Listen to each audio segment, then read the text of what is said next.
Assalamualaikum warahmatullahi wabarakatuh. Waalaikumsalam warahmatullahi wabarakatuh. Anak-anakku hari ini sehat semua? Sehat. Alhamdulillah. Mari sebelum pelajaran dimulai kita berdoa bersama-sama. Bismillahirrahmanirrahim. Raditu billahi rabba wa bil islami dina wa bi Muhammadin nabiyya wa rasula rabbi zidni ilma warzuqni fahma. Amin. Baik anak-anakku, pelajaran yang kemarin kalian sudah paham semua ya? Sudah. Alhamdulillah kalau sudah paham semua, sekarang Pak Guru lanjutkan di pelajaran berikutnya, yaitu mengenal nama Allah Subhanahu wa taala dan kitab-kitabnya. Mari mengenal Allah Subhanahu wa taala. Satu, mengenal Allah Subhanahu wa taala melalui Asmaul Husna. Asmaul Husna artinya nama-nama Allah Subhanahu wa taala yang indah dan agung. Asmaul Husna menunjukkan kesempurnaan Allah Subhanahu wa taala. Jumlahnya ada berapa? 99. Iya, pinter. 99. Asmaul Husna ini hanya dimiliki oleh Allah Subhanahu wa taala. Mempelajari Asmaul Husna Allah Subhanahu wa taala artinya belajar mengenal Allah Subhanahu wa taala lebih dekat. Kita dianjurkan untuk senantiasa menyebutnya dalam zikir dan doa. Di antara 99 nama Asmaul Husna akan kita pelajari 4, yaitu yang pertama apa? Al-Mum, yang kedua Al-Qayyum, yang ketiga Al-Qayyum, dan yang keempat adalah Al-Ahad. Berikutnya Al-Munib, ya, mengandung arti yang maha mematikan. Yang maha mematikan. Kehidupan di dunia hanya sementara. Sementara enggak? Iya, sementara. Banyak cara bisa Allah SWT perbuat untuk mematikan makhluk ciptaannya jika waktunya telah tiba. Nah, hidup atau mati adalah kekuasaan Allah Subhanahu wa taala. Apa kuasa selain daripada Allah bisa berkuasa? Tidak.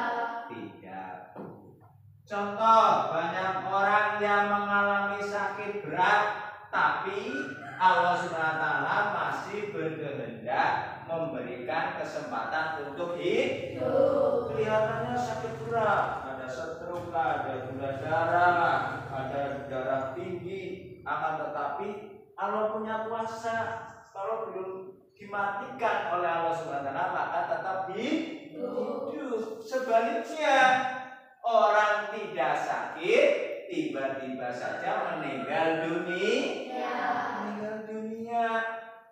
Penyebabnya ada yang sakit jantung, ya langsung meninggal. Terjatuh,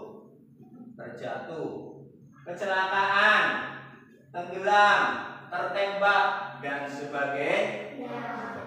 Itu semua tidak sakit, akan tetapi Allah berkehendak untuk mematikan makhluknya, maka akan mati. Seorang muslim yang soleh akan selalu ingat kepada Allah Subhanahu wa taala dan dia tidak akan pernah merasa takut terhadap kematian. Kalian takut mati? Tidak. Kematian bukanlah suatu yang ditakuti, akan tetapi kematian adalah tangga menuju kebahagiaan abadi. Berikutnya adalah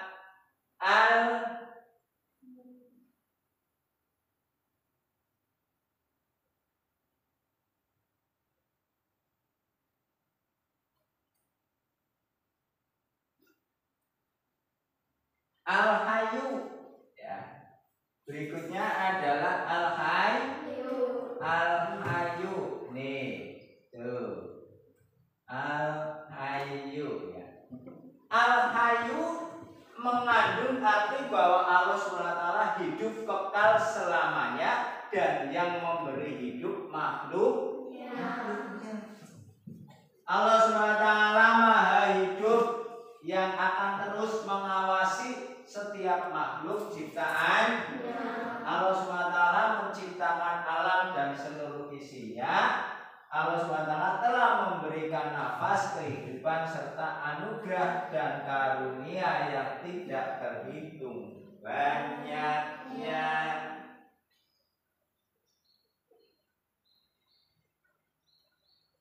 Kemudian berikutnya adalah al-qayyum.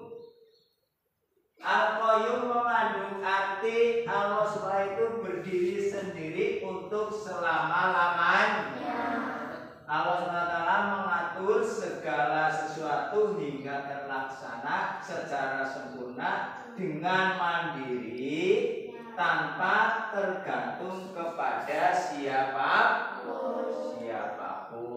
Kemudian yang keempat adalah al-ahad. Nih, al-ahad, ya. Al-ahad mengandung arti Allah SWT itu esa. Apa? Esa. Allah SWT Maha Esa karena tidak terdiri atas bagian-bagian dan tidak berbilang. Artinya tidak lebih dari satu. Esa dalam sifatnya karena tidak sama dengan makhluk-makhluknya. Dia maha tunggal sehingga tidak ada sekutu baginya. Jadi makanya di Pancasila ya itu ada ketuhanan yang maha esa. Berarti bahwa Tuhan itu adalah satu. Esa. Ini pelajaran kali ini hanya mempelajari 4 Asmaul Husna. Berikutnya mengenal kitab-kitab Allah Subhanahu wa Ta'ala. Yang pertama, perintah beriman kepada kitab-kitab Allah Subhanahu wa Ta'ala. Allah Subhanahu wa Ta'ala menyuruh manusia beriman kepada kitab Al-Quran dan kepada kitab-kitab yang diturunkan kepada para rasul sebelumnya. Jika tidak beriman kepada kitab-kitab itu, maka orang itu tergolong orang yang sesat. Kitab Allah SWT artinya kumpulan firman-firman Allah SWT yang diwahyukan kepada para rasulnya. Kitab Allah SWT disebut juga kitab suci karena berisi firman Allah SWT yang bersih dari campur tangan manusia. Tidak ada campur tangan dari makhluknya. Itu namanya firman. Allah SWT menurunkan kitab-kitab suci kepada para rasulnya untuk dijadikan pedoman dan petunjuk bagi umat manusia. Dengan berpedoman kepada kitab Allah SWT, maka manusia akan memperoleh keselamatan dan kebahagiaan dunia dan akhirat. Yang nomor 2, nama-nama kitab Allah Subhanahu wa Ta'ala.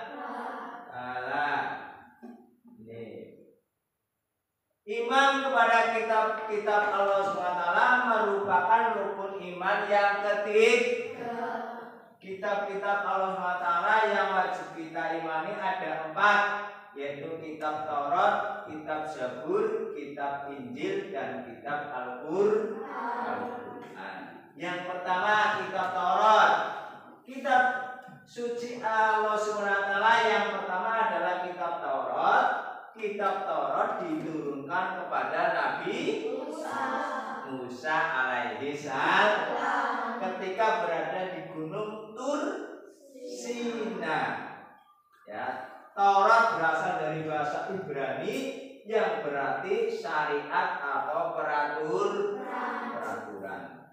Kitab Taurat berisi petunjuk kebenaran yang dapat dijadikan pedoman untuk memutuskan perkara yang dihadapi oleh orang-orang Yahudi pada saat itu. Kitab Taurat menerangkan dengan tegas akan datangan Nabi terakhir, yaitu Nabi Muhammad SAW sebagai penutup para nabi dan rasul untuk menyempurnakan ajaran-ajaran sebelumnya. Kitab Taurat hanya berlaku pada zaman Nabi Musa alaihi salam. Yang kedua, kitab Zabur. Kitab Zabur diturunkan kepada Nabi Daud alaihissalam dalam bahasa Ibrani. Apa? Iya, bahasa Ibrani. Kitab Zabur tidak mengandung syariat baru karena Nabi Daud alaihissalam diperintahkan Allah SWT untuk menurunkan syariat yang dibawa Nabi Musa alaihissalam. Isi kitab Zabur adalah nyanyian puji-pujian bagi Allah Subhanahu yang dibawakan Nabi Daud alaihissalam. Karena itu kitab ini dikenal dengan sebutan Mazmur yang artinya nyanyian puji-puji. Maka ketika setelah ada adzan berkumandang kemudian ada puji-pujian, itu ini ya mengikuti adalah petunjuk atau syariat yang dibawakan oleh Nabi Daud alaihi salam. Kitab Zabur ditunjukkan kepada kaum Bani Israel. Kitab Zabur hanya berlaku pada zaman Nabi Daud alaihi salam. Kemudian yang nomor 3, kitab Injil. Kitab Injil. Nomor 3 adalah kitab Injil.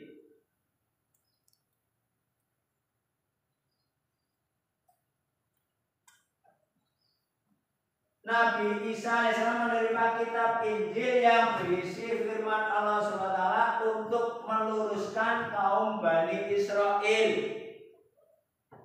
yang telah menyelewengkan syariat yang dibawa Nabi Musa alaihissalam. Kitab Injil menerangkan beberapa hukum dan mengajarkan manusia kembali kepada akidah tauhid, hanya menyembah kepada Allah Subhanahu wa Ta'ala.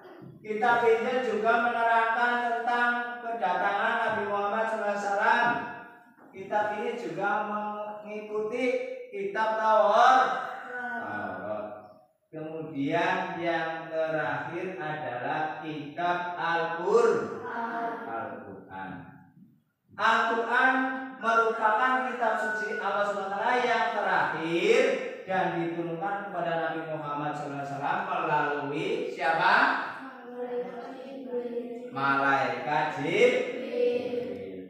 Al-Quran berisi petunjuk-petunjuk yang benar dalam beribadah kepada Allah SWT. Al-Quran membenarkan kitab-kitab terdahulu. Berarti tadi apa? Kitab Taurat, kitab Zabur, kitab Injil. Al-Quran itu membenarkan ketiga kitab sebelumnya. Al-Quran pedoman hidup sampai akhir zaman. Jika kita ketiga kitab sebelumnya khusus untuk Bani Israel, maka kitab Al-Quran adalah kitab yang menjadi pedoman seluruh umat manusia. Jadi kalau yang 3 itu tadi hanya untuk kaum Bani Israel. Kalau Al-Quran di samping penyempurna kitab-kitab terdahulu juga untuk umat manusia.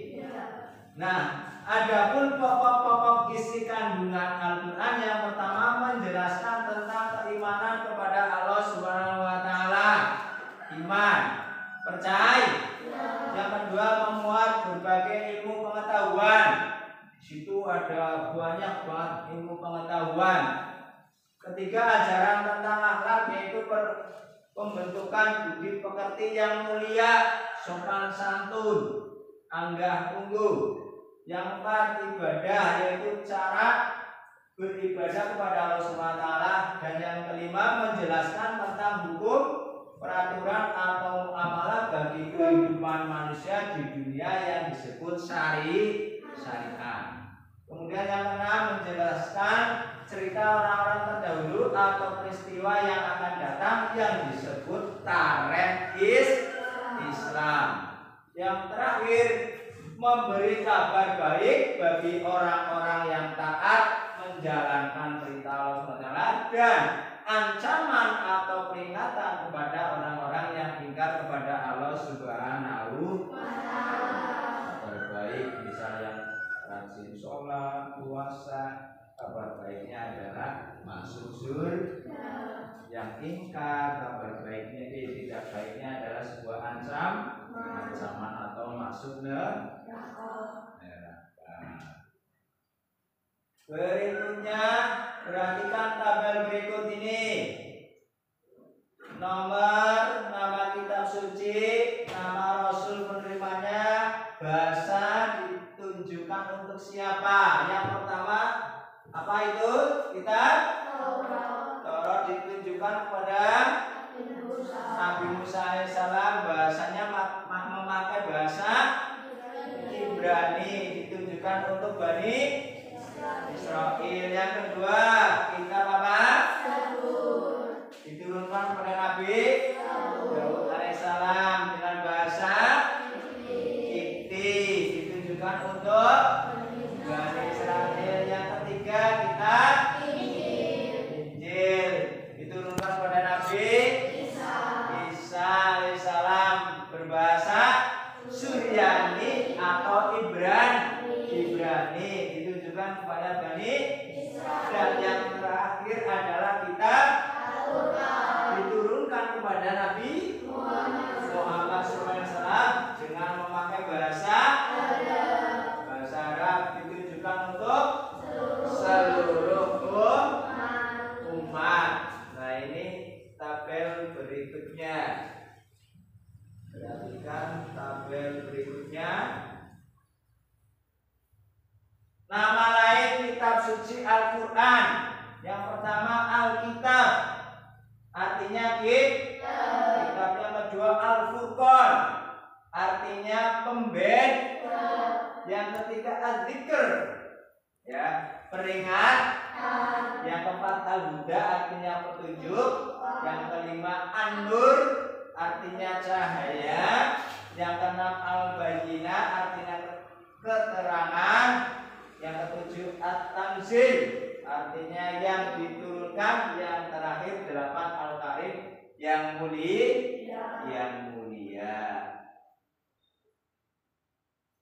Baiklah, sebelum kalian evaluasi, sampai di sini sudah paham?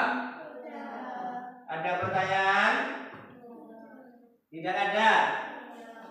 Oke, kalau tidak ada, silakan ini nanti dikerjakan, ya, dikerjakan soal berikut. Isilah titik-titik di bawah ini dengan singkat dan tepat. Yang pertama, Asmaul Husna milik Allah Subhanahu wa Ta'ala berjumlah titik-titik. Nanti kalian kerjakan, gitu. Ya, yang kedua, Allah Subhanahu wa Ta'ala Maha Hidup adalah arti dari titik-titik. Yang ketiga, kitab suci Allah Subhanahu wa Ta'ala yang wajib kita imani ada berapa? Nanti di definisi. Nomor 4, kitab suci terakhir dan yang paling sempurna adalah titik-titik.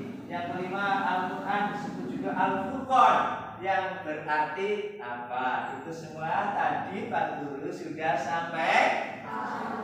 Sekali lagi, ada yang mau bertanya? Sudah paham semua?